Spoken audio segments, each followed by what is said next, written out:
Hello everyone, my name's Leah, also known as Wellness Medic on quite a few social medias now, Instagram, TikTok, Twitter, all of that fun stuff. And whilst I'm definitely not considering making a YouTube channel at the moment, I thought it would be really good just to have a platform where I could have a bit more of a conversation and talk a bit more than a couple of minutes. So today, I guess I really just wanted to talk a little bit about my story and how I got to this point. So for anyone who doesn't know, my name's Leah, like I said. I'm a current fourth year medical student at the University of Sheffield. And I still, like I said, I've just started fourth year, so I've still got a way to go. But I'm really enjoying it. But it definitely has not been plain sailing. So I think my plan is we should just settle down. I've got my iced coffee and we'll start right from the beginning back with young little Leah. So don't mind me if I'm looking down at my phone, it's just got some general notes in it. So let's go all the way back to 2016, which feels like forever ago now. I was 16 years old and I was taking my GCSEs. I took GCSEs in triple science, business, French, history, and then obviously maths, English, etc. And I loved school. I always did love school. I enjoyed learning. I felt confident in my learning. I felt like I was a fairly smart student. And yeah, I never found school difficult. And I was very happy in that space. And I was very privileged to find that. And yeah, GCSEs went and they went really well. I got all A stars and A's, which was incredible. And yeah, that was all pretty plain sailing at that point. As far as I'm aware, even looking at it now, I may have had some mild anxiety, but nothing that was really causing an issue with me. My mental health was fairly steady. I had a good friendship group. And yeah, like I said, I was mainly happy. And then at that point, I remember I really wanted to be a biology teacher. I wanted to be a biology teacher for a number of reasons. Number one, obviously, I loved biology. I loved learning about the human body, which is obviously pretty obvious now. I also loved the teaching aspect, being able to speak to people, being able to help people. Again, sounds quite familiar to what I'm doing now. And yeah, I just thought I'd seen my biology teachers and I thought, yeah, this is a good job for me. I think I would settle quite nicely in this position. So I guess in comparison to my peers, at this point, you're probably thinking, well, a lot of people know by 16 if they want to study medicine. A lot of people know if they want to be a doctor at this point. And I'll be honest, at 16 years old, I had not considered medicine. I had never thought about becoming a doctor. There was multiple reasons for this. The first one being I am a first generation medical student, first generation university student. I'd never seen any doctors. I'd never spoke to people that knew doctors or knew anything about their work, their life, what they do, how they find it. All of those really important points to know had just never crossed my mind. Secondly, I knew one thing about doctors, and that's that I thought they were very, very smart people. And even though, like I said, I felt like I was doing very well in grades, I felt like I was a smart student, I was not top of my year by any, there was quite a few people above me. So I was sort of told by peers and by teachers and things that I could do it, but you have to be very smart to do that. And maybe that was where my self-doubt started at this point, because I already thought, well, these people are very smart and I've not heard them mention medicine, so why would I think about medicine? So at that point, yeah, I kind of thought about being a biology teacher. I hadn't really thought about too much, just knew I loved science. So I picked my A-levels. And for my A-levels, I picked biology, chemistry and maths. And do I regret it now looking back? Obviously, no, for chemistry, because it helped me get to my medical school. Biology, absolutely not. I loved it. Maths, I got through, and do I wish I'd gone and done history? Yes, but that's a whole different story. Anyway, picked our A-levels. That's when things started to change. There was little old me pottering my way through A-levels, still thinking that biology teacher was the route I was going to go down. I was also working at a part-time job at a coffee shop where I had a regular customer. This customer happened to be an anaesthetist at our local hospital. This was very convenient for me because after chatting and knowing I needed to get some work experience done at the time, I guess I wasn't really thinking about medicine, I decided that I would pluck up the courage and say, maybe we could discuss some work experience if you have a cappuccino. And it worked, and I managed to sort of get the information about how to get the work experience, and I was very, very lucky and very, very grateful to be given that opportunity and to get some work experience at our local hospital. And it was those 2 weeks at the hospital that completely changed my outlook, I guess, on my future. I think for so long I had tunnel vision of knowing exactly where I wanted to go, exactly where I wanted to be, and then all of a sudden I was introduced into the world of medicine, to this incredible profession. And at this point I remember being so excited but also absolutely terrified. I was really scared at this point because I knew that medicine was very competitive. I knew that medicine was very challenging, and like I previously said, I never felt like I was by no means top of my year. So already I was thinking, oh, okay, I really want to do this, but am I good enough to do this? Am I clever enough to do this? That was, I think, the start. Looking back now, I think that was the thing that started my imposter syndrome. Because already I started that little voice in the back of my head that was going, are you sure you're good enough to do this? Which at the time I thought was normal. I thought it was normal to have those constant thoughts. But later down the line I obviously realised it wasn't. So I made this decision, actually I think I want to apply for medicine, for medical school. And it was a bit scary because I didn't know anyone that was applying for medicine. No one else in my cohort was applying for medicine. So I just felt a little bit alone. And not only did I feel alone, I felt really lost. But I knew it was something that if I didn't just try, I'd regret it. If I didn't just put my all into it, apply, and just see if there's a chance that we could do this, I knew I'd regret it. So I made the decision. This was around February, March time of year 12. I was like, okay, I'm going to give this a shot. And so yeah, I kind of went through and spoke to my teachers. I spoke to my family, who were very supportive and so encouraging, but also didn't really know much about the application process.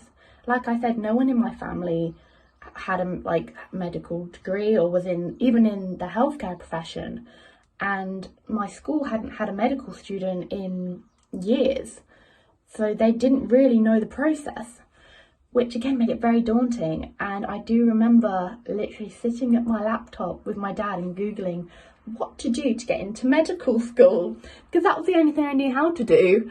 So I did that. I googled what to do to get into medical school, and obviously saw that the UCAT, back in my day, it makes sound old, was the UK CAT, and I knew I needed to sit the UK CAT for the universities that I was interested in.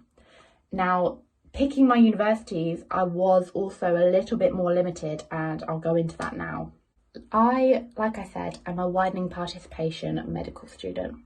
This means that I come from an area of low socio-economic background.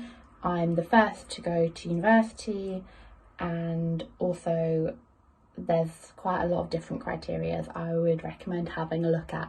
You have to meet certain criteria to be a widening participation medical student. That was me.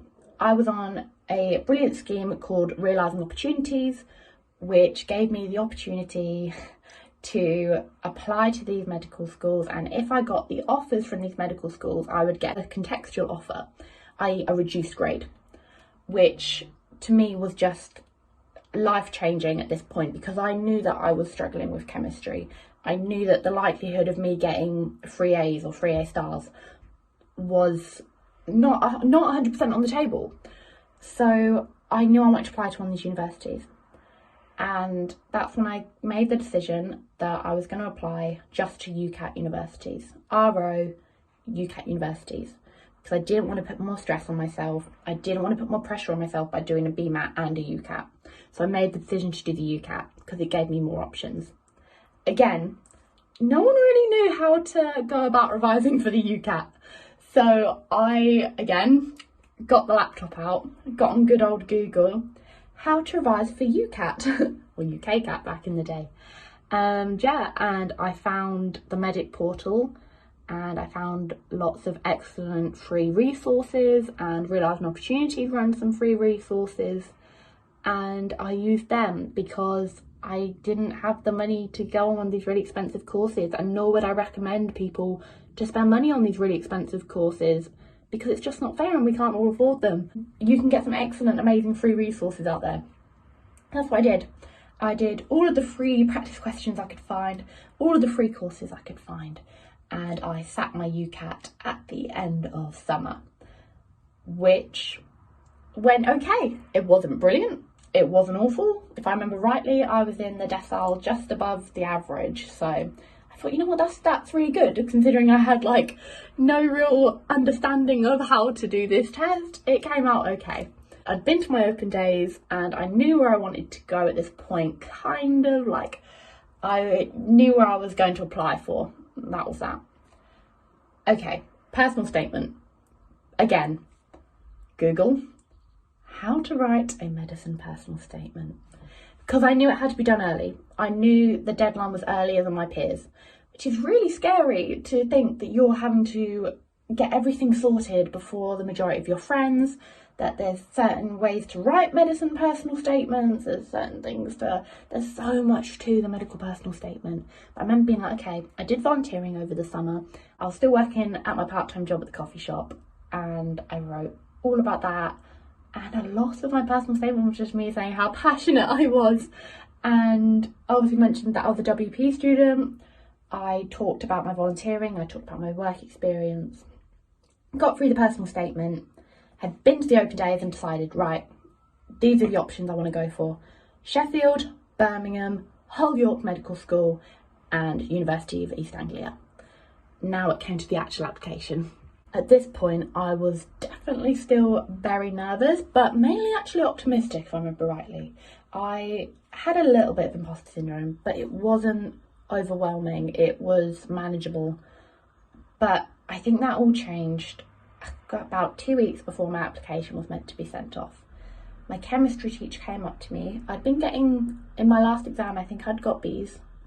And my chemistry teacher came up to me and he said, I hear you want to be predicted 3 A's for your exams. And I was like, yeah, I've been getting B's. I think I can improve. Medical schools typically ask for 3 A's predicted offer. And everyone else had approved it and it was all fine. And I hadn't heard from him, so I assumed it was approved. And then he said to me that he wanted me to sit an exam pretty much the day before my application had to be sent off, the day before the deadline. And if I didn't achieve at least a mid B, if mid to high B, then he wouldn't give me the grade I needed for medical school. This was really a stressful time for me.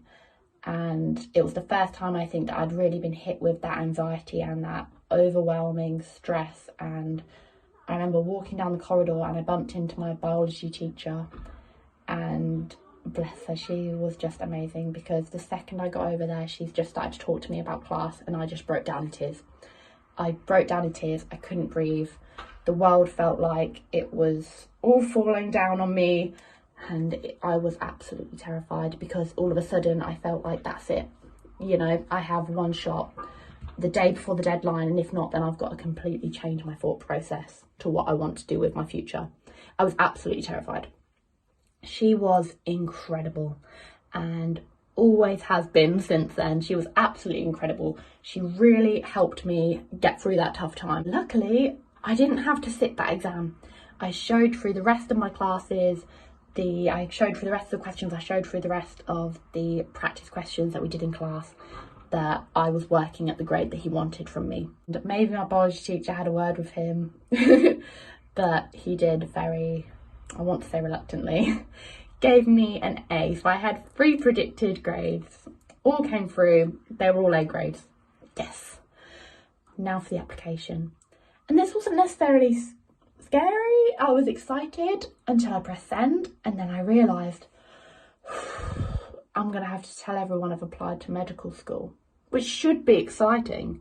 But for me, I was so nervous because I just thought that everyone at this point is going to know that I've applied for this and this is a big deal, and I might not get in, and I'm going to have to tell people that I didn't get in.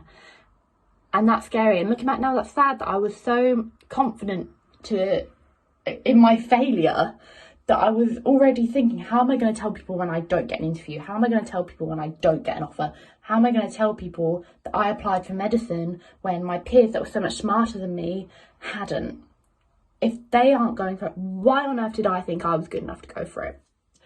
So I remember feeling that fear. And then the day came and I was sat just I think it was in a study session, free period, whatever you want to call it. My phone went off and it was UCAS track. Whew. I was terrified. I was so scared, but because I'm not very good at keeping a straight face, I literally saw my phone. I was like I knew it was important, and I was so scared. I refused to open it in front of anyone. I took myself off, and again, I remember saying to myself, this is probably a rejection. We need to sort out how to keep ourselves composed and go back in there with our heads held high and tell people it didn't go the way we wanted it to. Except that didn't happen. It was my first interview and it was just the best. Like, I can't even, I'm smiling now and thinking about it because I was so genuinely happy, because I was so shocked. I really didn't expect to get an offer for an interview. And it was so empowering for me, who had felt like like I said, I was already planning all of the rejections. So it was just such a great experience. I remember walking back into the room and I was just like, I've done it, I've got an interview. Like, I was so excited and just overwhelmed with happiness. And that lasted about a day. And then I remember being in bed and thinking, now I'm going to have to tell everyone that I didn't get an offer from my interview. Which is just, again, really sad. And looking back now, it upsets me to think how much that time I was worrying about not being good enough. I spent a lot of time thinking my imposter syndrome started at medical school. I think a lot of it actually started quite a bit before that. I waited for the interview. During that time, my phone went off 3 more times to say, 4 more times even, 3 to say that I'd been given an interview for medicine, and 1 to say I had an unconditional offer for biomedical science at the University of Birmingham. The unconditional offer was amazing, but it brought me on to my second fear. If I don't make it my firm, then I won't get it. And that brought me on to my next fear of, well, in my head, that little imposter monster, you're probably not going to get medicine anyway. If you don't make this your firm choice, you're not going to university. No one's going to have you. I know. It was a really horrible experience, but then luckily one that I tried not to listen to too much. I went to my interviews. I was so nervous. I really didn't know how to prepare for my interviews, and that's why I spend a lot of my time now trying to help future medical students understand this interview process, because it is so daunting.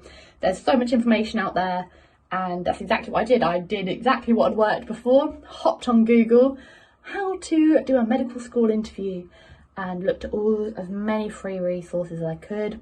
I spoke to medical students, I spoke to other aspiring medics all through social media because I didn't know any personally. And yeah, that's exactly what I did.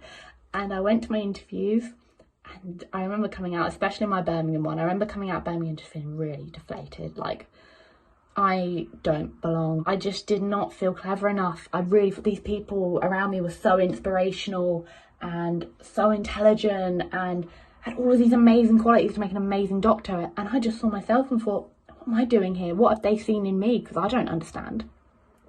But then, luckily, I guess they did see something, because I got all of my offers for medical school, which was just, again, it was one of the best experiences of my life. It really, at that time, was that time where I really needed it, and I'm so grateful that those decisions came through. So had my offers and it came down to making a decision. Now, like I said, I am a WP student, so I got contextual offers. I was offered ABB from Hull York, AAB from East Anglia, ABB from Birmingham, and ABB from Sheffield. All really good offers. I decided, after a lot of contemplation, that I was going to put Sheffield as my first choice. Now we've done it. Now we've got to tell people. Again, there was that nerves of, you're not going to get in anyway. So what's the point in telling people? People are going to see you've not got in. All those horrible, horrible imposter syndrome thoughts were going through my head. Again and again and again. But something just switched and I was like, you know what? Be proud of yourself. You've got an offer. You've got all your offers. You've accepted an offer for medical school. Wow. So I did. I told people I was scared, but I did it. I told people, got an offer. Now I just need to get those grades. And I remember being so stressed. And I think that did, in a way, I think that did affect my results because I was so worried and I was so, in my head I already wasn't good enough. And there was no way I was going to get the grades I needed anyway. So as much as I tried, in my head, I was so clouded with this fear of not being good enough. But we got through our A-levels. We did our A-levels. And we got into the summer holidays. I went on holiday. I took a much needed break for myself. Not for my mental health at this point because I didn't really know much about mental health, but that's something that comes in later. I waited and waited, and I remember the day before A-level results day, the day before I knew if I was going to be going in as a medical student or not. I sat myself down, I opened a book, and I wrote down every single contact of every single university admissions tutors for non-medical degrees, because I was so sure that I was going to be going into clearing, because I knew if I didn't get my firm, I wouldn't get my assurance because of the conditional offer. They were the same grade. I was so sure I wasn't going to get into medicine that I wrote a good 3 pages of different admission tutors and clearing options that I could go into, which again just shows the imposter syndrome was very strong at this point. I was very anxious, hardly slept that night. Stayed up till midnight because in my head there was a rumour that it would refresh at midnight. It didn't. And then I woke up in the morning after a couple of hours of sleep. I was with my fiance, then boyfriend, and we were sat down and it got to, I can't remember the time off the top of my head now, I want to say it was 8 a.m. I was sat downstairs with him and my mum, and we got to the point where it refreshed but something actually happened and it was like, and again, I was keeping my composure. I didn't even want to do it in front of people. I remember not wanting to do it in front of people because, again, I hadn't practiced my composed face. I hadn't practiced my, I didn't get in, but we're not going to cry. I was nervous about that. But I just remember feeling like, okay, just rip off the Band-Aid. And I really quickly logged in. And I remember seeing congratulations and I just burst out in tears. I was squealing. I was so ecstatic because I just never in a million years did I think I was actually going to get this offer. And then I did, and it was the best. That was incredible. And I remember being so proud because I remember sitting there and being like, you know what? You didn't get the grades to get into medical school. And it's not your grades that got you into medical school. It's you. It's who you are that got you into medical school. It was how you presented yourself in interviews. It was how you spoke to people, your empathy, your kindness, your compassion. And that was so empowering. And it's something that I forget now about how important that is. And I'm so proud that that is what got me into medical school. And that is why I'm here now as a 4th year medical student. And a month later, we started at medical school. And that is a whole new story, which I'm definitely going to go into, discussing my mental health journey, all the ups and downs of the last 5 years, and all of the revelations, and do you know what, majoritively good things that have come from it. So I really hope you enjoyed this. It's very different for me to do a long video, but like I said, I wanted to showcase something that kind of went into my journey into medical school a little bit more. I will do a part 2 if it's good, to talk about my med school journey. But yeah, thank you so much for listening. I really hope you enjoyed this. It was quite nerve-wracking for me to sit and discuss this, so I hope it was worth it. I hope you found it useful, and yeah, let me know, I don't know, either in the comments or on my Instagram if you guys had any journeys similar to mine or how you found the experience. I'd love to hear. Or any aspiring medical students, if you ever want to chat to me, my Instagram is wellnessmedic and I'd be more than happy to answer your DMs. So yeah, have a good day.